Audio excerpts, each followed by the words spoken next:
Hello, and welcome back to the Friday Feels episode of the U Up podcast. I'm Jordana Abraham.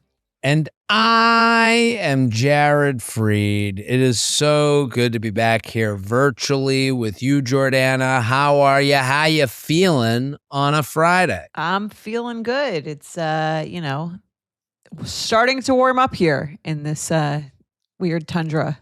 Is it? I haven't sort of. even Maybe not noticed. today. Not today. Generally. It's a rainy day here, so a rainy day in Delray, I couldn't do my walk, so I'm feeling a little down. You know how it is. I'm sorry. Can't get I'm outside sorry. and look at the beach. Yeah. I have a question. Do you get recognized as much in Delray as you did in New York? No. I mean, New York, I would get recognized a good amount just because I hung out in areas that we are the listeners. We are the audience that we speak to a lot, in mass, on average. So, I'd be in the West Village, like it was like I was trying to be recognized, like. You called the paparazzi on yourself. Hold on. On that note, do you know who the Costco guys are? No. Big Justice and AJ. It's like a father-son team. Now your phone now knows. Yes. So they're like a father-son duo. He's a professional wrestler, and the son is like a teenage son, like a 12-year-old son. They live in Boca, and they got big on TikTok because they're like, we're Costco guys. And he's like, I like a chocolate chunk cookie. And the kid was like, I like a chicken bake. And they became famous from this. Okay. But they've obviously gone for fame. Like they really went for it as a family. Okay. They are doing full-time TikTok, YouTube. They are trying. Did they bump you down to the third most famous person they live in Boca. Delray? They're in Boca, thank God. Okay. Thank God. Different pond. Okay. Well, the only reason I bring this up is I went to Costco yesterday, and when you walk into Costco, there's like displays out as you walk in, and there are these like outdoor furniture chairs, and as I'm walking up, the furniture chairs are facing the entrance, and there's Big Justice and AJ, and they're sitting in the chairs, and they're just like looking at everyone as they came in. And I'm like, is this how starving for attention they are? Like, I was like, they're in a Costco looking. They weren't even looking at their phones. It wasn't even like they were waiting for something. They're just like, they were like Walmart greeters. It was crazy. I was like, and were people saying anything to them? Were people like, not me. I was like, I'm going to act like I've never seen them before. And I kept walking like a normal person. And then I got my Wegovy, and I go to Costco to get my Ozempic. I was wondering, I was going to be like, are you suddenly like a Costco guy? I don't see. Also, like Costco is not for men living alone. Right. I would say. So that's a lot of peanut butter filled pretzels for one guy. For one person. Yeah. So no, the Ozempic is cheaper if you get it from Costco. Right. Yes. I've heard. Okay. I went there, and then on my way out after getting and I do a lap. I like to go around Costco and see, what the comings and goings of a Costco. And then I'm like coming back to see if they're still there, and they were gone. It was as if it was all a dream. It was crazy. But seeing them in a Costco, like trying to make eye contact, kind of felt like how I felt in the West Village, where it's like, yeah, Jared just kind of walks around here to be noticed. Do you want a picture? Do you want a picture? Exactly. Does anyone want a picture? Is there me? Did you say Jared? No, what? You said, oh, you're going to Just Salad. Sorry, I thought you said Jared. So amazing. How are you? What's going on? I am good since I saw you last yesterday. Getting ready for my Boca trip, or my Palm Beach trip. Oh, you are gonna love it down here. I mean, everything. I might never leave. I don't think you will. I think you'll see it and see that beach and how you listen. It seduces me every day. That's how they get you. That's how they get one trip and you're in. That's the motto here in Delray Beach. So I have an update. I have a feeling. Sometimes we tape ahead of time, and I'm like, what are we going to get feedback on? The email about the country club, that I was seen on the subject of being seen in the country club during Passover. You and I read it, and I sent that, I read it and I was like, and I said in the beginning, I think we're going to get feedback that's going to be negative from that. About you or about her? I think we're going to say we were too hard on her. Okay. Maybe. Listen, I'm going to do what nobody does on the internet because it's not in my best.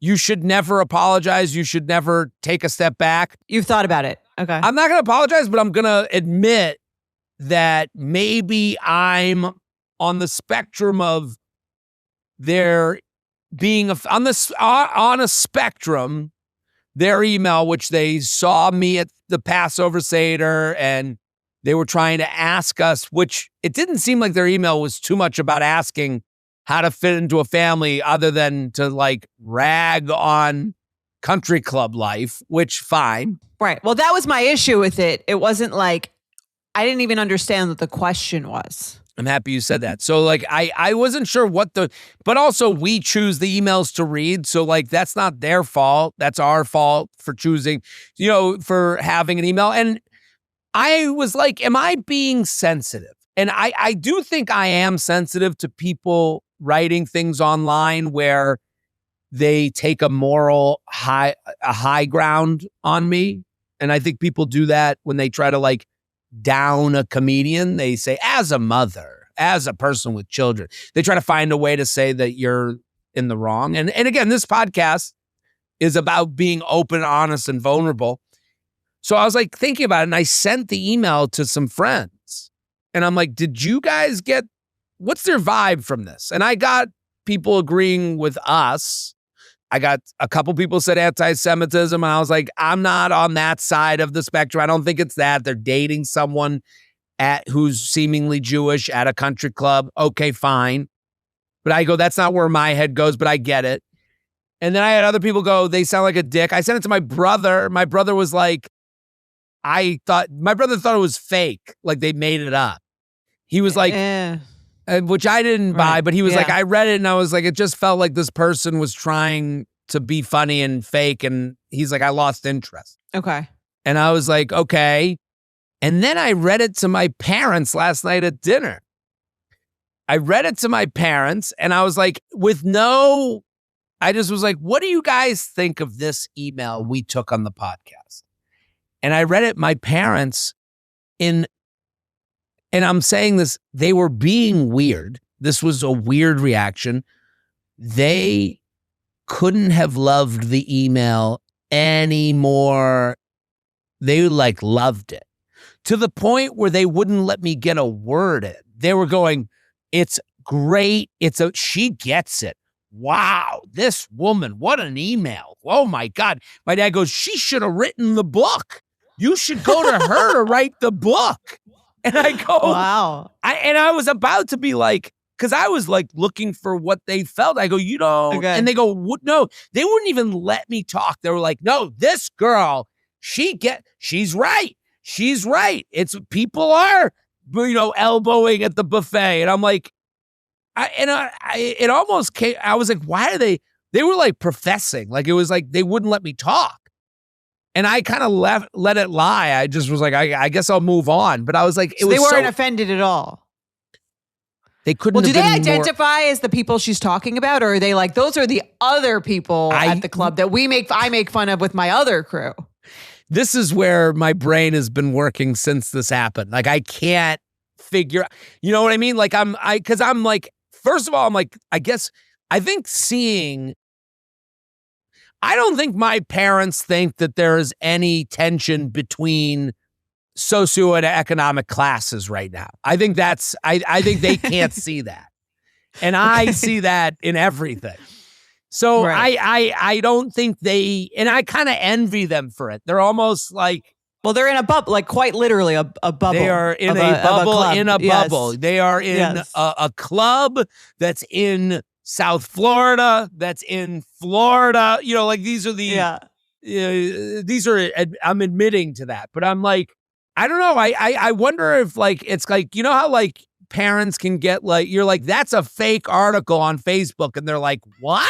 Yeah. Like, I don't think they have that thing in their brain that makes them read an article and hear the passive aggression in it. Like, because all I felt was passive aggression in that email. But also, I'm willing to come back from where I am, but I also don't think my parents are being normal about it. I get it, because it's like, do you remember that like Murray Hill song that was like making fun of Murray Hill? Yeah. I think I do. The day. This was from like, this must be like 15 years ago now, maybe 20. Yeah. And like, it was funny if you were like in it, but didn't really think that you were in it, but kind of understood it. Right. But if you were like an outside person seeing that, you'd be like, these people are monsters. And you're still kind of like, or this seems offensive. This seems offensive. Right. And you're still kind of an outsider of that thing, even though like it's you. Right. I think that maybe that's why they're not offended by it, because they're like, oh, this is like a funny parody of where we live and we get it and she gets it. So it's like funny. Right. But if you were someone in the Midwest watching that Murray Hill video, you might be like, this might be like kind of offensive. Or even someone like adjacent to it, not fully in it, who didn't fully get it. Maybe you're the person who doesn't fully get it. Right. I don't know. I think you're right. I was like questioning my own sense of reality. I was like, how are they? And they were so, when my dad was like, she should have written the book. That girl is funny. I was like, this is crazy. This is like, it was almost like they were getting it. They knew that I would have an issue with it. And they were like racing ahead of me. So that's so again, funny. They're going to go find her and like take her to dinner probably. Right. She's just going to be my new family member. That's very funny. I can see why they're not, I can see why they're not offended though. No, I could see it, but it was like, yeah, again, I think you're right. I think it's, well, she's making fun of those other people that were, right. Yeah, it's not us, but it is them. They know it's them. I don't know. It's them a little bit, but they think they're self-aware enough to know that like, that it could be made fun of. I guess they're starting on the premise, well, she doesn't hate us. She's there, so she doesn't hate us. I think she hates everyone in that room and thinks she's better than everyone in that room. I think I'm starting at that assumption, and they're starting at the assumption that she loves us and she's at Passover. The answer is probably somewhere in the middle. Yeah. I mean, she's there. She doesn't have to be there. So I assume... Right. I assume that there's some disgust with the people in the room, but maybe that's not fair. I'm doing what nobody does. I am showing, a little bit of maybe, I don't know. I'm willing to be debated on it. So I just thought that was interesting. Yeah. If she wants to follow up and tell us if she hates us. Yeah, that's okay. Let us know. But we should have talk another about this story. Instagram thing. Yeah, we got to talk about this because it does relate to the dating world. I'm on the road. If you're out there and you want to come to a show, you want to hear about my horrific parents, I'm going to be in Norwalk, Connecticut, Vegas, LA. LA tickets almost gone. Got to get LA tickets. That's for Netflix as a joke. Jacksonville, Austin, Hamptons, Maine, Cleveland. Get your tickets. Plus Miami. I'm coming to Miami. And there's a book tour coming. There's a book tour. New York. You going to Barnes & Noble? I'll be Barnes & Nobling it up. 6th and Your first time there? Your first time there. I've never been. I've heard all about it from You've Got Mail. So, what is this story, Jordana? Okay. So the story is that Instagram is testing a paid version of their app, Instagram Plus, in some countries. I don't think here yet. Basically, it allows you... in Italy. Yes. I think that's more France, maybe. French. Anyway. Yeah, okay, whatever. Anyway, you can watch stories secretly. No one sees you viewed. You can see who rewatched your stories, and it'll cost like $1 to $3 a month. And you can see who rewatched your story, which I think will add an interesting layer to dating in the ways we've talked about. What do you think? Right. I think, this show is all about dating is its own thing. It's been the same forever. people dating and trying to be in a committed relationship, and the trials and tribulations of getting in a committed relationship all relate to the variables on the outside. At one point, how will I be in trouble because my covered wagon didn't take me quick enough to the date? And the players change, the technology changes, and then it's, what does it mean when they only give me their Snapchat handle? This is another thing that gets added into the dating thought process and what's going on. I think, how many times someone watched your stories, we don't even know how it affects us until it affects us. Do you know what I mean? Like, I guess it would be information that you would use to inform your opinion, but I don't know if I'm like wishing for this. Definitely not. I actually think here's the thing. Unless it tells you who's a paid subscriber, you're going to have to just assume that everyone has this thing. So you're not going to watch anyone's story. So you think this will make people watch no more stories? They'll refuse them more. Then rewatch. I guess it'll says rewatch or something like that, right? It just doesn't say. Right. Well, it says it'll tell you who keeps looking. Yeah. It shows you you can watch stories secretly, or you can see who rewatches your stories. Right. So I'm saying if you can see who rewatches your stories, I'm going to assume everyone has this, and I'm not going to rewatch any stories if I give a shit. Would you risk rewatching a story? Well, you would go to a friend's account. You'd find ways around this. I guess you could, but then it shows that your friend is watching the story. Right. I don't like the idea that you can watch a story and the person can't see. That's annoying to me. You don't like that you could be hidden, that someone could be hidden from. You want to know everyone who's watching your story. Could secretly be. Not that I'm like looking at every. Do you look at who watches your story? Yes, I do. And I don't want the built-in excuse. Oh, I'm hidden, so you can't tell that I watch your stories, but I watch them. Like I can tell who has muted me, like, from the story watching. Because you see who your regulars are? Well, yeah, you see, people that you have follow, so many followers, so. That's okay. I mean, the people that I follow, that I follow, they go to the top of the page. Okay, so you notice when they're not looking anymore. So, like, when you watch my stories, I see that. I'm not, like, checking you off a list. Right. But I guess I that. see when you watch mine, yeah. Right. And I know, I get, like, if I see someone on Instagram and their, like, post comes up, I'm like, where has this person been? Right. And if I see that person is liking all my other friends' pictures and then never watches mine, I'm like, I'm just going to assume I was muted. They're on the app. Right. Do you know what I mean? But do you have a list of people you think have muted I've got a few in mind that I'm angry with. Yeah, that I'm like, and then I see them in person and like we're totally cool and awesome.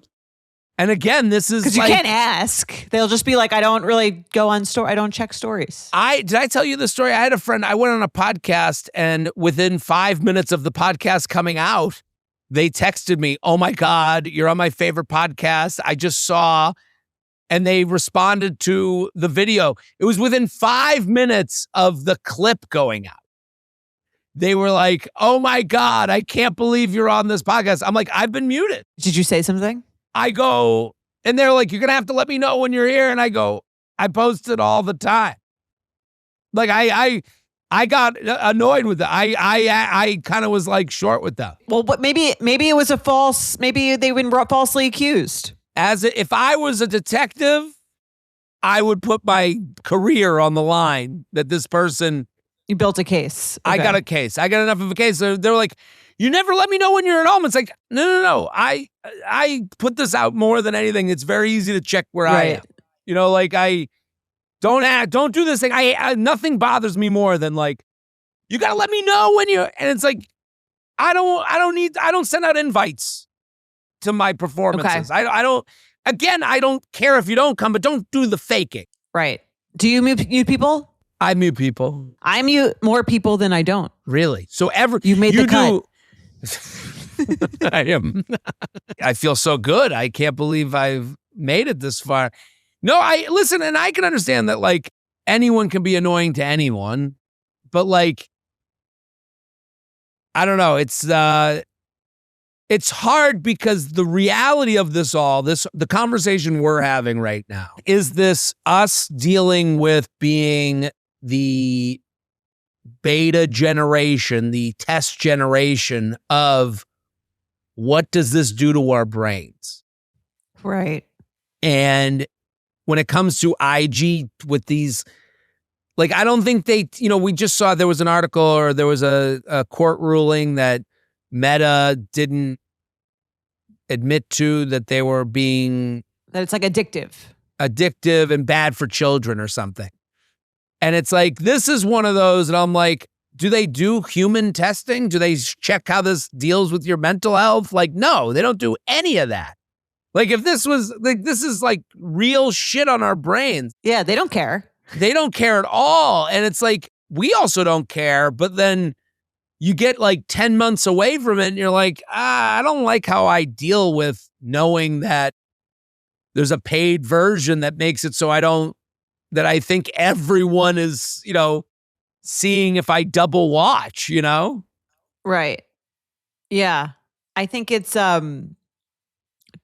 bad for you. I talked about this intimately with getting back with Emily, and how the stories, the Instagram story views from her affected me. And I was almost, and so this is kind of like, that's why I really think it's an important thing to acknowledge that like these things do matter. They do make you feel, they do make your day better or worse. And these variables that they're adding with the paid version will now again is a variable that changes the petri dish, Right. I mean, if you had a paid version and you saw that Emily watched your story 20 times, would that have changed something as opposed to once? I don't know. That's the thing. I don't know.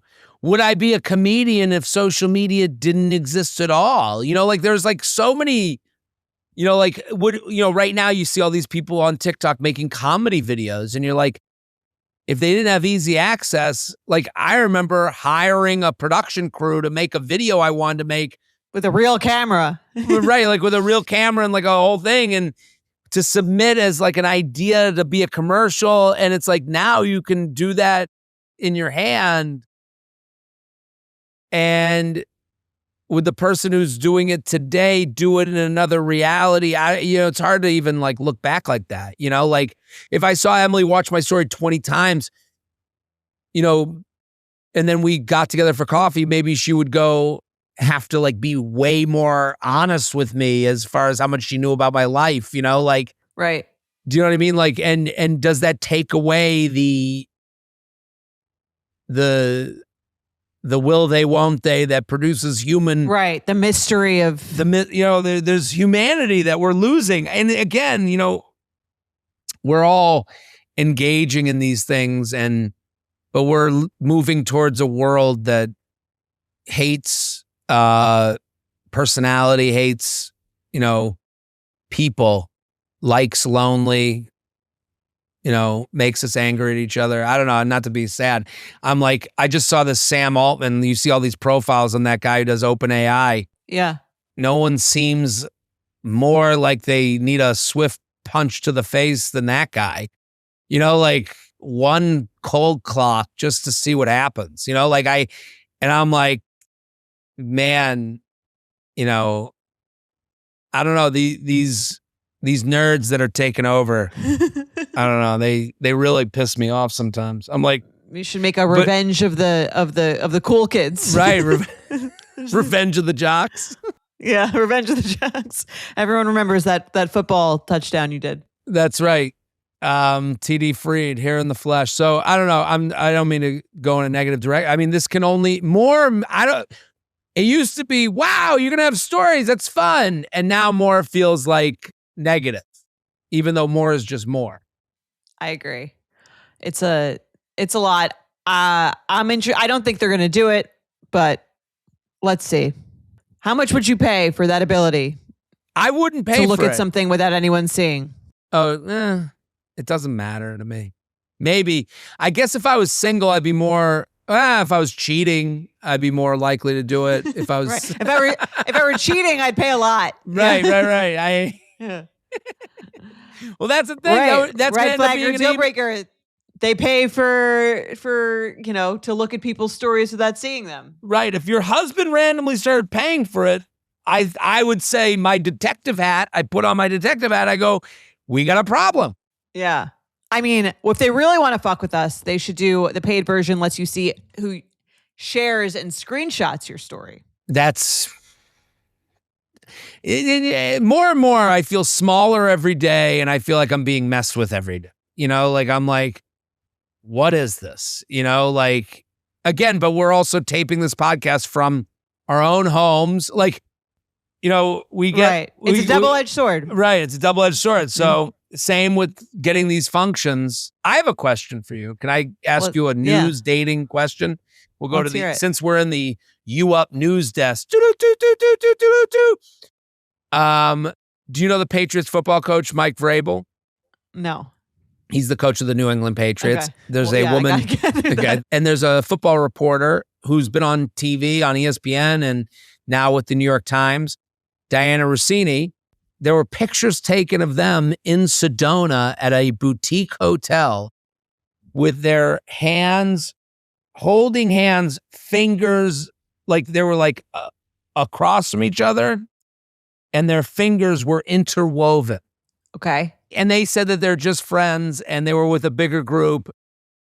Is there any way that you could have your fingers interwoven with a male friend and have that be explainable? If we were playing Red Rover, was my first guess. I said London Bridge is falling down. Okay. That was, yeah. If we were doing the Hora. Okay. Well, that is but that would be side by side. They were in front of each other. Face to face. Face to face. Hands interwoven. How do you explain? If you're denying that you were cheating or being romantic with someone, how do you do that? I kept thinking of like what would be. I think interwoven fingers is probably the worst thing to have taken on film. That's more intimate than a hug, than fellatio.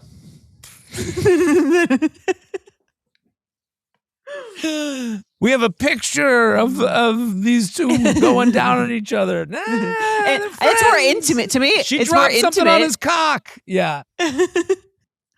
Yeah. No, I think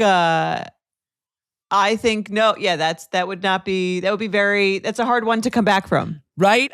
Because I was reading the article before we started it, and I was like, they were hugging. There was a picture of them hugging. You can hug someone. Hello.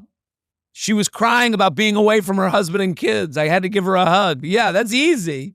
I know you say you give a hug to someone that you haven't seen in a bit. They said they were dancing. I could understand that. That could, again, more difficult than hug, but way easier than interwoven fingers. Yeah. I don't think I've held hands with someone besides Mike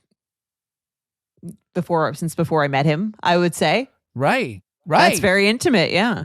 If you and I held hands, it would be the weirdest. We might have to take a week off from the podcast. Like, yeah, no, I was thinking that there would be no circumstance in which it would be normal for us to have interwoven again, unless we were doing the Hora. Totally agree. And even the Hora, I would feel weird. Yeah, it does feel weird when I don't see you as like getting fully involved in a horror. Do you grab a hand? I horror.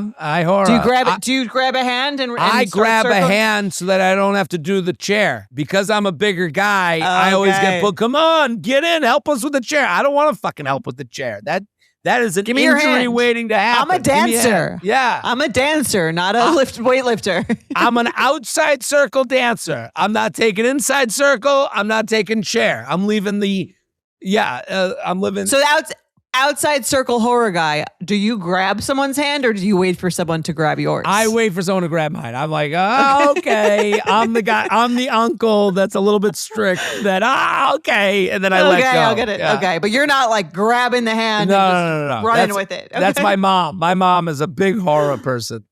Yeah, I love a good Do horror. you jump in? Are you right away? If it's a friend, yeah, I feel like it's your your responsibility to start horroring. You got to horror hard. Yeah, Yes. I agree. All right, let's do some emails. All right. Let's jump right in. Let's do it. 40 minutes in. All right. UUP@Betches.com. Keep sending your emails. What do we got? We got a Nicky or Picky. We got Nicky or Picky. Love a Nicky or Picky. All right. J&J, first off, huge fan and now officially a subscriber. My best friend Lauren put me onto the pod and even brought me to one of Jared's shows. So shout out Lauren. Shout out Lauren. What up, Lauren? I'm writing in with an icky or picky about one of my boyfriend's best friends, James. I fully recognize this leans icky, but would love your take. For context, my boyfriend Matt and I have been together 2.5 years. He's the best. We live together, talk openly about our future, and are planning to get engaged within the next year. Sooner wouldn't hurt. LOL. Okay. I'm 30. Everything's perfect, though. LOL. I'm 30. He's 35, and we're very aligned. Now the issue. Matt's friend James has been dating his girlfriend Haley for just under a year. She's great. We double date often. No issues there. But since they started dating, James makes weird comparative comments while drinking about our relationships that feels like he's trying to get a reaction. And he does. Examples. At a wedding, he told me, Haley and I are moving much faster than you and Matt. I said that was weird, then cried in the bathroom. Okay. Recently at a bar, he said, you're not going to like this, and told me they were getting engaged while rubbing my back. That's weird. Right. They didn't. He was just drunk and dramatic. There are more comments like this, and every time he texts Matt the next day apologizing. The bigger issue is it's now making me feel insecure about my timeline, which I wasn't before. I don't think we need to get engaged just because they are, but am I a little jealous? Sure. I was genuinely happy and secure before this. Matt says, that's just James, but it's not my sense of humor, and I don't think I should have to tolerate it. He said he'll talk to him if it happens again. He also thinks James is projecting, which is just annoying. We have an event together next weekend, and James is planning to propose the following weekend. Is it terrible that a small part of me hopes he gets drunk and ruins his own engagement? I feel evil, but I'm also just ready for him to shut the fuck up. Also, basically everyone in my life is getting engaged right now, so I know I'm a little extra sensitive. So what do I do here? Let it go and hope it stops once they're engaged? Is this a bigger issue with James, or should Matt be handling this more directly? Sincerely, an unengaged Betch.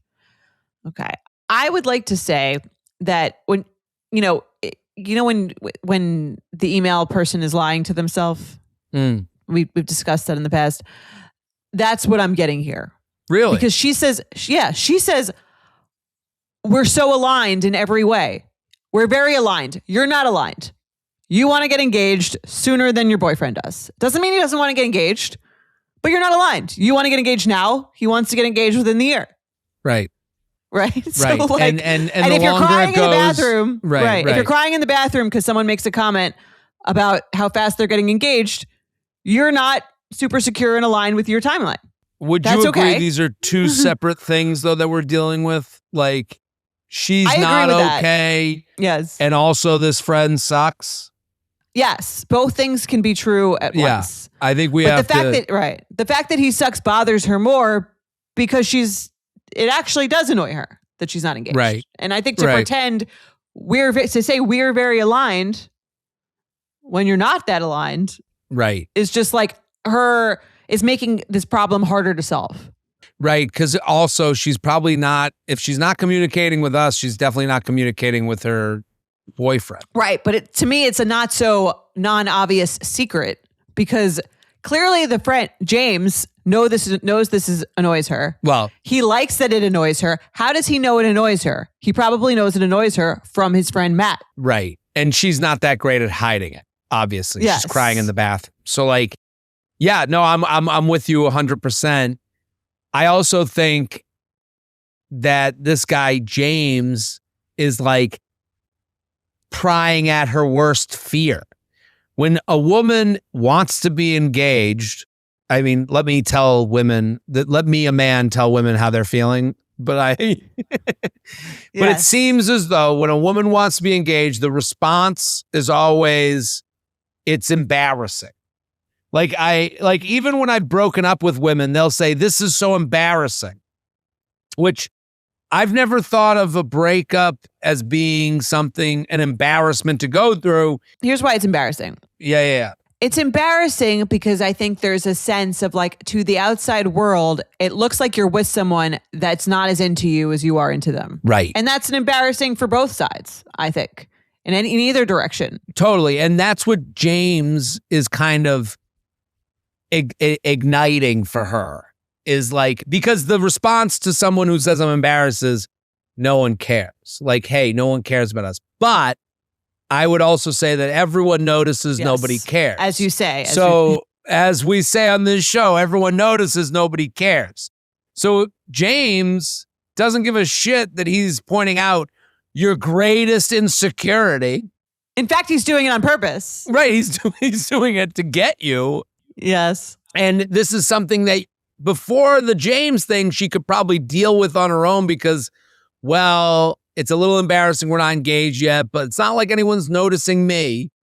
And then James is like, oh, I notice, and I'm going to talk about it because we're all talking about it, is like the worst thing that could ever happen. Yes. So that's why it's getting, I'm sure she's hearing this and she's like, well, I'm not, she had a lot of rationalizations. And I think to her point, like, this guy is just putting kerosene on what would have been maybe not as big before, but it is a problem. Do you know what I mean? Like, I think he's... Right. I don't think it's a huge problem. Again, it seems like they're aligned. They're going to get engaged. She wants it to be sooner. And I think, to me, I think she needs to show a little vulnerability to get it to stop.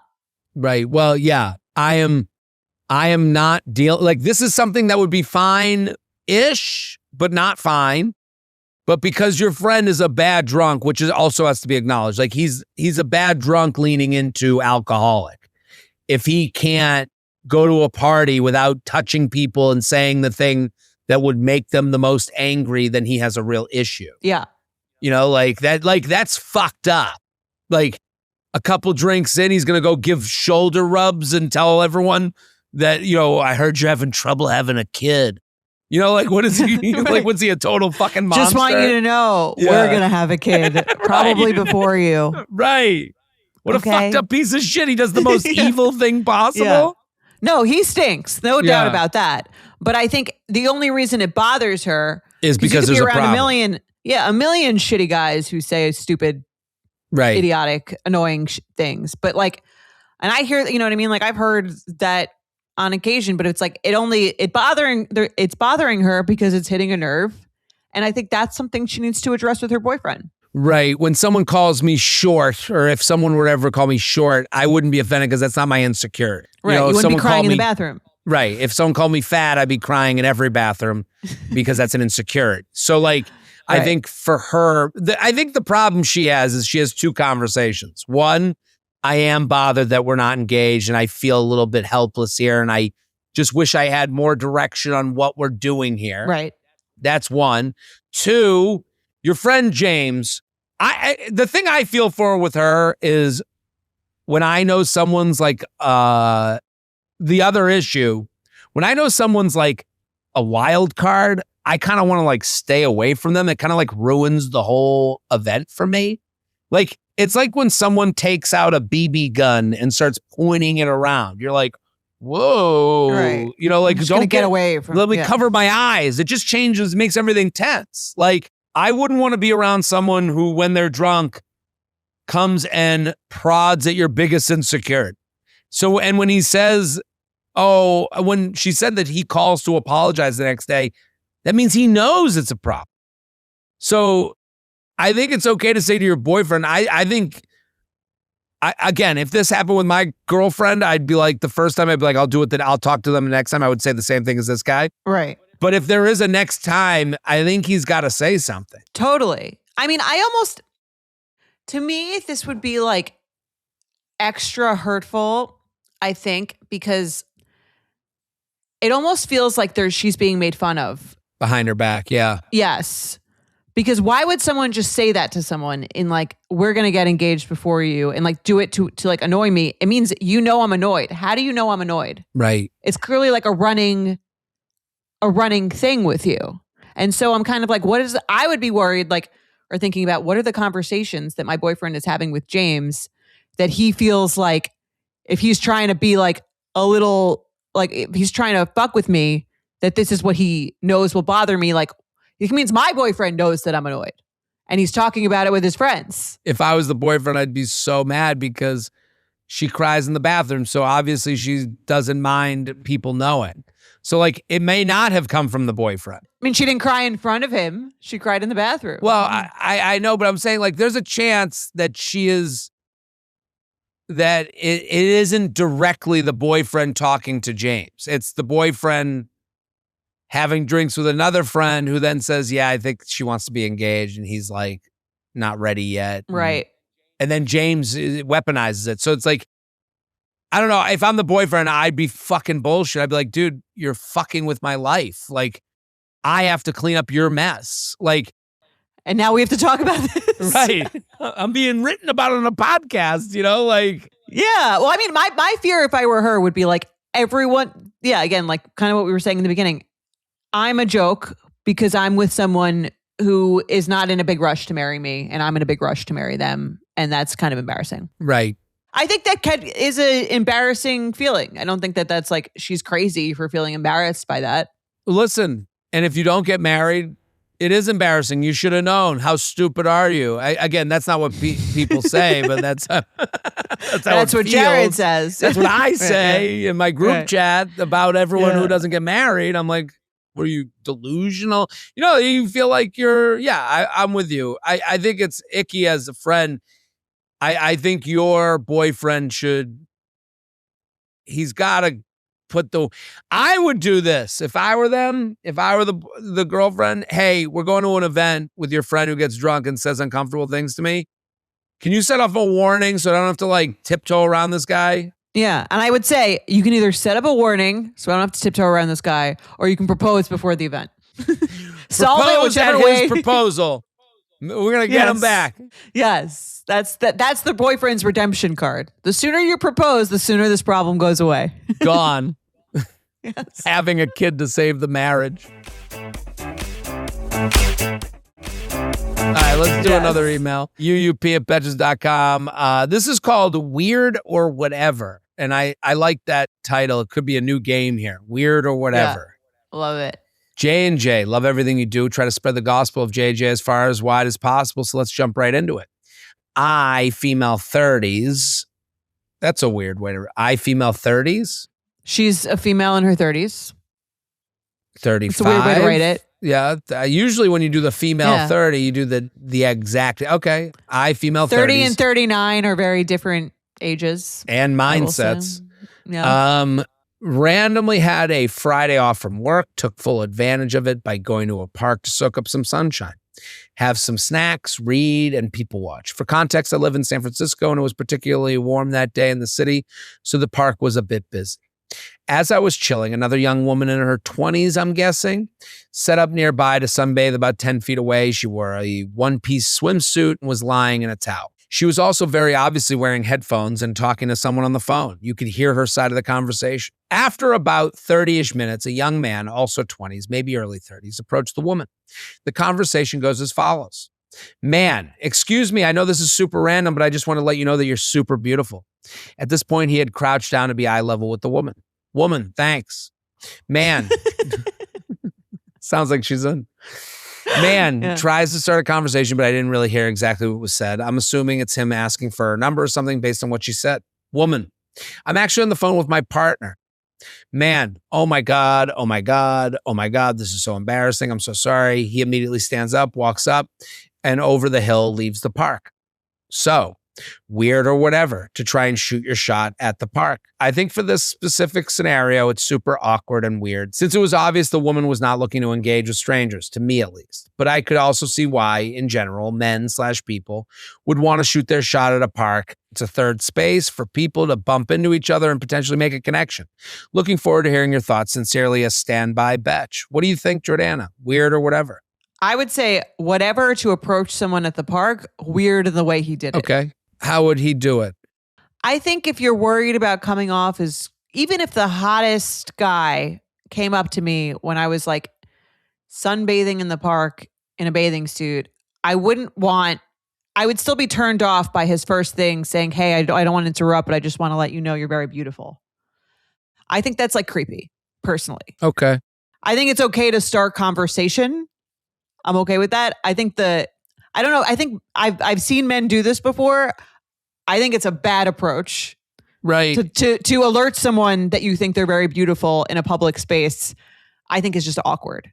Like if he had a different thing to say to her, I think that's fine. I don't like that opening line. Okay. Personally. I don't think this is weird at all. I think it's weird to think it's weird. Like to come up and say you're very beautiful to a person lying on a... No, I think it's weird to think going up to someone in a park is weird. Like... That's not weird. I don't think that's weird at all. I don't know. I think you're very beautiful. It's not the line that I would use, but like I kind of count that as like semantics in this world where like everyone, it is somewhat of a news headline that people want to meet in person. Like sure. that is a news headline. I think this... I'm pro meeting in the park. Right. It's like what he said, people fuck up. Like we should be allowed to fuck up. You're so beautiful. Yeah, like, but I'm just saying it is a fuck up though. Yeah. If he listened to this podcast, he would hear two people go, because I agree with you.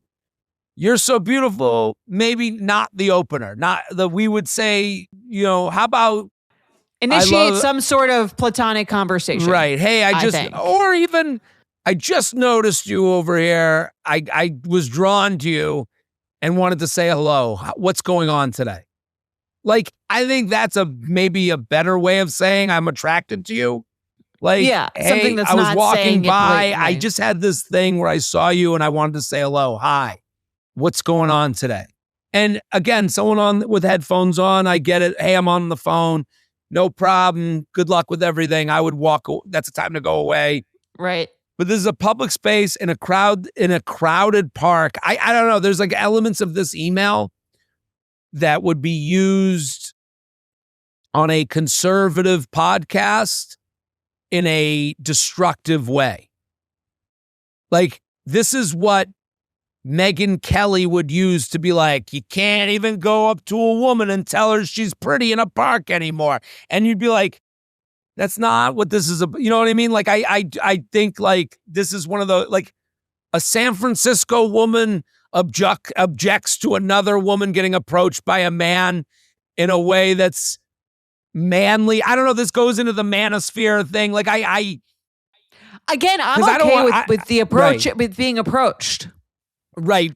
But I'm saying like, I'm also okay with uncomfortable conversations. Like that is the price of being approached. Like, when we get rid of people who say you're beautiful, there's like a spectrum. You get rid of like a dangerous human being, but also you get rid of like people going up to anyone ever. So I guess. Again, these are slippery slope conversations. Right. And one side of the slope is one that like we have to acknowledge, which is the danger of someone going up to someone in a park and telling them they're beautiful, because there are dangers at play. But that's when we have to acknowledge the slippery slope on the other side is like, no one's going to talk to anyone anymore. And we go, well, that won't happen. But that's, it is a newsy thing that, people aren't talking to. Women write to us, I want to meet someone in real life. And it's like, I don't know. I think uncomfortable conversations sure are kind of the price you pay for having any conversation at all. I think it would still be uncomfortable if he was talking to her and he asked for her number, and no matter what the intro was, and she said, Right. I'm actually on the phone with my partner. No issue. Those interactions should happen all the time. My only critique was the way he went into it. Our critique, again, critiquing is totally fine, but you take the good with the bad type of thing. Like, I'm like, I guess we could play a game of would you rather. How would you approach this woman if you saw an attractive woman? I would say, hey, I just had a thing where I was drawn to you. I don't know what it was, but I just wanted to say hello. How's your day going? Oh, you're on the phone? Are you the paparazzi? I just be Chapel Rowan. I saw you looking at me. Get the fuck out of here. Right. I don't know. That's probably how I would say it. But that's in a world where I don't have to deal with my insecurities. I don't have to be, when you go up to someone, it's hard, maybe I would fuck up and say, hey, I just thought you were beautiful and I wanted to say hello. Right. Even as I say that, I'm like, that doesn't sound so bad to me. Like, I don't like that one. Well, the word beautiful too is too much. It's like, you know how different things, like if Mike said, if you were going out and he was like, you look so sexy, it'd be better than if he said, you look cute. You know what I mean? Like, oh yeah, for sure. Yeah. What would be a word that you'd want a stranger to use for your looks? I wouldn't want them to address my looks. I think it would be implied by the fact that they were talking to me that they thought I was attractive. Okay. I would want them to talk about something like neutral, safe, and non-sexual so as not to scare me, to be totally honest. Right. Because also you have to think of a woman's point of view where like, she doesn't know how this man is going to react to her reaction. Like, he could be crazy. She's just at a park. Sure. Like, you know what I mean? Let's say she was like, he could call her a stupid bitch and walk off if she didn't give him his number or something. Like, I think there's a little bit of, that's why I wouldn't start with looks, because it makes it sexual immediately. Do you think it's weird for me to say I was drawn to you? Hey, I saw you sitting over here. I wanted to say hello. Is that a better way to go? It's better than beautiful. Right. Drawn to you. But still, I think there is like a little bit of an element, if you're alone, of like a little bit of fear. Sure. I think there's always fear when you're alone. I don't know. I don't mean to be the devil's advocate here. I'm not trying to disagree with it. I'm not disagreeing. Again, the dangers, I agree. Like, that's something to be acknowledged. I don't know. I would almost treat it like a dating app. Oh, what book are you reading? Right. I'm looking for a new summer book. Where'd you get those headphones? I love those headphones. Yeah. Your shoes are cool. I always stick to shoes. Shoes are like a way to compliment someone without it being about tits and ass, like that. Like, I love your bra. Where'd you get it? Right. And if you do hair, it sounds like you might be a hairstylist and you might be gay. Like, I don't know. That's my shoes are good. Shoes just feel shoes. Like it's like the gender neutral way to go, because men and women could wear shoes that are the same. I could wear Converse and we could be in the same Converse. I don't know. Yeah. Yeah. I think if there's a guy in his 20s listening to this show or watching on YouTube, I think going up to someone in a park, if this makes me evil, and let me be, I think you should, if you are drawn to someone in a park, you should do it, but also with the awareness that you are the biggest predator that this person could be encountering. Yeah. I think totally, absolutely. I am pro approaching people in person, in public, in whatever. I just think I wouldn't start with looks, because to me it's like implied. It's like I don't think that any man who ever speaks to me is not speaking to me because there's like a level of attraction. No, I'm with you. You're right. In most cases, yeah. So I think let's like acknowledge that that's sort of implied, and just make it a safer opening. Right. Hey, love your shoes. Where did you get them? Yes. And then if they're engaging, it's a good sign. Can I get your, Can I get your number? What do you, I'd love to talk more. It's just such a fine line. I think like this is a very real conversation, and I think sometimes, I mean, if you go watch that Manosphere documentary, Jordana, you will see these conversations, this email is taken and used in such a negative fashion. And you know, you see these young men who look up to these manosphere guys, and it's like, and they're telling them like, no, you got to be a full alpha. You got to say, you're beautiful and you're mine. And it's like, no, that's stupid. I agree with you, Jordana. You're beautiful comes off cheesy and wrong. And it's like, I don't even know there's if a middle. there's a middle. But the other side isn't like, don't ever approach a woman in public. Like that's obviously not what I'm saying. That's not the answer as well. Right. That's not at all. Like, yes. It is funny that this person saw a guy go up to a woman in a park and was like, is this weird? It's like, no, that's like, aren't we trying for that? Like, aren't we? Yeah. How did you meet? No, I was in a park and he like came over to me and said hello. You'd be like, in a park. You'd be like, what the hell? You'd be a hero. You'd be like, he's a man. Can I fuck him? You know, like, so I don't know. This was great. We solved dating again. We did it. We'll be back next week. Boom.